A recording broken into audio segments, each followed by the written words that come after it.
اللهم صل على سيدنا ومولانا محمد افضل صلواتك بعدد معلوماتك وبارك وسلم وصل عليه.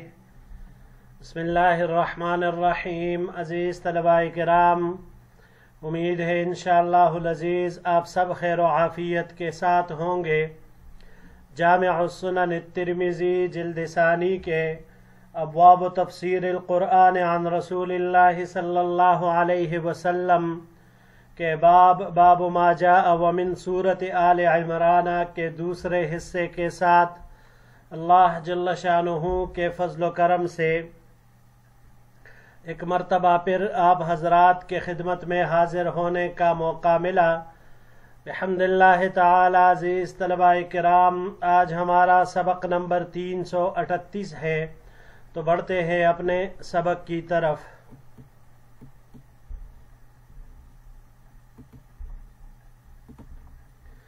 وبه قال حدثنا محمود بن غيلان قال حدثنا أبو أحمد قال حدثنا سفيان عن أبيه عن أبي الضحى عن مسروق عن عبد الله رضي الله تعالى عنه قال. ہمیں روایت کی محمود بن غیلان نے، انہوں نے روایت کی ابو احمد سے، انہوں نے سفیان سے، انہوں نے اپنے والد سے، انہوں نے ابو الضحى سے، انہوں نے مسروق سے، انہوں نے حضرت عبداللہ ابن مسعود رضی اللہ تعالی عنہ سے قال قال رسول اللہ صلی اللہ علیہ وسلم ان لكل نبی ولاة من النبیین وان ولی ابی وخلیل ربی. حضور نبی کریم صلی اللہ علیہ وسلم نے ارشاد فرمایا، حضور نبی کریم صلی اللہ علیہ وسلم نے ارشاد فرمایا کہ بے شک ہر نبی کا انبیاء میں سے کسی ایک کے ساتھ خاص تعلق ہے، اور بے شک مجھ سے خاص تعلق رکھنے والا میرا ابا اور میرے پروردگار کے خاص دوست یعنی حضرت ابراہیم علیہ السلام ہے. ثم قرأ ان اولى الناس بابراہیم للذین اتبعوه وهذا النبی والذین آمنوا واللہ ولی المؤمنین. ترجمہ آیت کا یہ ہے کہ بے شک سب لوگوں میں حضرت ابراہیم علیہ السلام کے ساتھ زیادہ خصوصیت رکھنے والے یقیناً وہ لوگ ہیں جنہوں نے ان کے زمانے میں اتباع کیا ان کا، اور یہ نبی کریم صلی اللہ علیہ وسلم اور یہ ایمان والے ہیں، اور اللہ جل شانہ ایمان والوں کے حامی ہیں. وبه قال حدثنا محمود قال حدثنا ابو نعيم قال حدثنا سفيان عن أبيه عن ابي الضحى عن عبد الله عن النبي صلى الله عليه وسلم مثله. ہمیں روایت کی محمود نے، انہوں نے ابو نعیم سے، انہوں نے سفیان سے، انہوں نے اپنے والد سے، انہوں نے ابو الضحى سے، انہوں نے عبداللہ رضی اللہ تعالیٰ عنہ سے، انہوں نے نبی کریم صلی اللہ علیہ وسلم سے اسی کی مثل روایت کی ہے. ولم يقل فيه عن مسروق، اس میں مسروق کا حوالہ نہیں ہے. وہذا اصح من حدیث ابی الضحى عن مسروق، اور یہ روایت زیادہ صحیح ہے ابو الضحى کی مسروق سے روایت والی سے، یہ کئی زیادہ صحیح ہے. وابو الضحى اسمہ مسلم ابن صبیح، ابو الضحى کا نام مسلم ابن صبیح ہے. وبه قال حدثنا ابو قريب قال حدثنا وكيع عن سفيان عن أبيه عن ابي الضحى عن عبد الله عن النبي صلى الله عليه وسلم نحو حدیث ابی نعیم وليس فيه عن مسروق. یہ بھی یہی ما قبل والی بات دوبارہ ذکر کی ہے. جی عزیز طلباء کرام، سورہ آل عمران کی آیت کریمہ جو یہاں پر اس روایت میں ذکر ہوئی، اور پھر اس کی تفسیر میں آپ علیہ السلام نے جو ارشاد فرمایا، تو یہ آیت کریمہ 68 نمبر ہے سورہ آل عمران کی. ان اولی الناس بابراہیم آخر تک، واللہ ولی المؤمنین تک.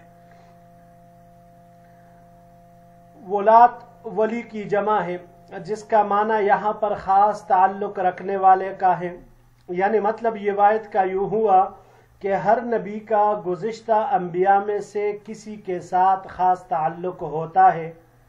جیسے کہ بنی اسرائیل کے انبیاء کا خاص تعلق حضرت یعقوب علیہ السلام سے ہے، پھر ان کے واسطے حضرت ابراہیم علیہ السلام سے ہے، پھر ان کے واسطے سے حضرت نوح علیہ السلام سے ہے، اور پھر ان کے واسطے سے آدم علیہ السلام سے ہیں. اور ہمارے پیغمبر حضرت محمد صلی اللہ علیہ وسلم کا خاص تعلق حضرت اسماعیل علیہ السلام سے ہے، پھر ان کے واسطے سے حضرت ابراہیم علیہ السلام، حضرت ابراہیم علیہ السلام سے پھر حضرت نوح علیہ السلام، اور حضرت نوح علیہ السلام سے حضرت آدم علیہ السلام تک۔ ایسی صورتوں میں اوپر والے واسطوں کا اثر عزیز طلباء کرام ماتحت نبوت میں آتا ہے، جیسے کہ بنی اسرائیل کے انبیاء کرام کی شریعتوں میں حضرت یعقوب علیہ السلام کے احوال کا اثر پایا جاتا ہے، اور ہمارے نبی کریم صلی اللہ علیہ وسلم ملت اسماعیلی اور ملت ابراہیمی پر مبعوث ہوئے، اس لیے آپ علیہ السلام یعنی ہماری شریعت میں ان دونوں ملتوں کے اثرات ہیں۔ اب یہاں پر جو فرمایا گیا آیت میں ان اول الناس بابراہیم للذین اتبعوہ، اہل کتاب دعویٰ کرتے تھے کہ ہم ملت ابراہیمی پر ہیں، مشرکین دعویٰ کرتے تھے اور وہ کہتے تھے کہ ہم اسماعیل علیہ السلام کی اولاد ہیں اور ملت ابراہیمی پر ہیں۔ تو اس آیت میں ان دونوں فرقوں سے کہا گیا کہ تمہارا ابراہیم علیہ السلام سے کوئی تعلق نہیں، ان سے قریبی تعلق تو ان مومنین کا تھا جو ان پر ایمان لائے تھے ان کے زمانے میں، اور اب یہ پیغمبر پاک صلی اللہ علیہ وسلم جن کی تم تکذیب کرتے ہو، جن کو تم جھٹلاتے ہو، اور یہ مؤمنین جن پر تم ظلم اور ستم کے پہاڑ توڑ رہے ہو، ان کا حضرت ابراہیم علیہ السلام سے قریبی تعلق ہے، اور یہی لوگ ہیں جو حضرت ابراہیم علیہ السلام کی ملت پر ہے۔ بڑھتے ہیں جی اگلی روایت کی طرف۔ وبه قال حدثنا حناد قال حدثنا ابو معاوية عن الأعمش عن شقيق بن سلمة عن عبد الله رضی اللہ تعالی عنہ قال، ہمیں روایت کی حناد نے، انہوں نے ابو معاویہ سے، انہوں نے اعمش سے، انہوں نے شقیق بن سلمہ سے، انہوں نے عبداللہ رضی اللہ تعالی عنہ سے قال قال رسول اللہ صلی اللہ علیہ وسلم من حلف على يمين وهو فيها فاجر ليقتطع بها مال امرئ مسلم لقی اللہ وهو علیہ عزبان۔ حضور نبی کریم صلی اللہ علیہ وسلم نے ارشاد فرمایا کہ جس نے کوئی قسم کھائی اس حال میں کہ وہ جھوٹا ہے، وَهُوَ فِيهَا فَاجِرٌ، فاجر تو اسے کہا جاتا ہے بدکار کو، لیکن یہاں پر مراد اس سے جھوٹا قسم کھانا ہے۔ کس لیے جھوٹی قسم کھائی؟ تاکہ اس کے ذریعے کسی مسلمان کا مال ہڑپ کر جائے، تو وہ اللہ تعالیٰ سے اس حال میں ملے گا کہ اللہ جل شانہ اس پر غضبناک ہوں گے۔ فقال الاشعث بن قیس فی واللہ کان کذالک، تو جب عبداللہ ابن مسعود رضی اللہ تعالیٰ عنہ نے یہ روایت بیان کی تو اشعث بن قیس رضی اللہ تعالیٰ عنہ نے کہا کہ اللہ کی قسم یہ ارشاد میرے ہی واقعے میں نازل ہوا ہے، کان بینی و بین رجل من الیہود ارض فجحدنی فقدمته الى النبی صلی اللہ علیہ وسلم فقال لی رسول اللہ صلی اللہ علیہ وسلم الک بینۃ۔ اشعث ابن قیس رضی اللہ تعالیٰ عنہ نے فرمایا کہ میرے اور ایک یہودی کے درمیان ایک زمین کا جھگڑا تھا، اس نے وہ زمین مجھے دینے سے انکار کیا تو میں نے اس کو نبی کریم صلی اللہ علیہ وسلم کی خدمت میں پیش کیا۔ آپ علیہ السلام نے مجھ سے پوچھا کیا تیرے پاس گواہ ہے؟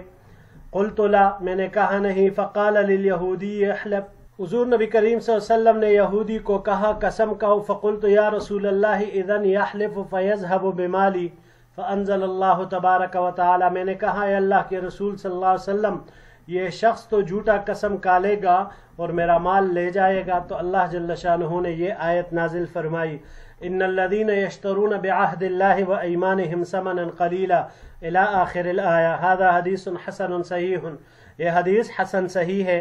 وفی الباب عن ابن ابی اوفا، اس باب میں ابن ابی اوفا رضی اللہ تعالیٰ عنہ سے بھی روایت مروی ہے۔ جی عزیز طلباء کرام، ان الذین یشترون بعہد اللہ وایمانہم ثمنا قلیلا، بے شک جو لوگ حقیر معاوضہ لیتے ہیں اس عہد و پیمان کے بدلے میں جو انہوں نے اللہ تعالی سے کیا ہے، اپنے قسموں کے عوض میں وہ حقیر معاوضہ لیتے ہیں،